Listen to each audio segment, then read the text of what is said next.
BC కార్డుతో BJP మోసం, పార్టీలో వారి స్థానం ఏంటో కిషన్ రెడ్డి చెప్పాలి. జూబ్లీహిల్స్లో ఓడితే ఆయన గౌరవానికి ప్రమాదం.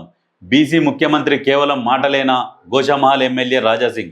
బీసీలను బీజేపీ మోసం చేస్తుందని ఎమ్మెల్యే రాజాసింగ్ ఆరోపించారు.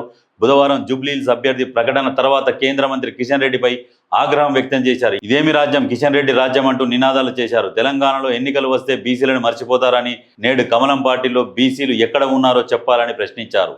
నిజంగా రాజాసింగ్ మాట్లాడుతున్నది 100% కరెక్ట్. అది బీజేపీలో మరి ఎక్కడ ఉన్నారు బీసీలను ఎక్కడ నన్ను ఎదగనిస్తున్నారా?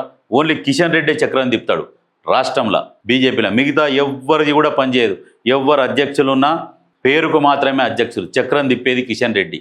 ఆ కిషన్ రెడ్డి చక్రం తిప్పడం వల్లనే ఇవాళ రాజాసింగ్ బయట ఉన్నాడు, సస్పెండ్ చేసిరు.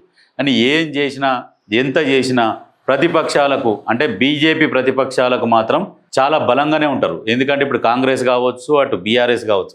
ఎందుకంటే ఈ పార్టీని ఎదగనియ్యాడు ఆయన. కిషన్ రెడ్డి అనే వ్యక్తి పార్టీని ఎదగనియ్యాడు. కిషన్ రెడ్డి ఉన్నన్ని రోజులు పార్టీ అంతే ఉంటుంది. నిజంగా మీకు ప్రూఫ్ కావాలంటే ఎవరైనా బీజేపీ కార్యకర్తల్ని ప్రతి ఒక్కరిని కదిలించి చూడండి, అదే మాట చెప్తారు. గుర్తుపెట్టుకోరు.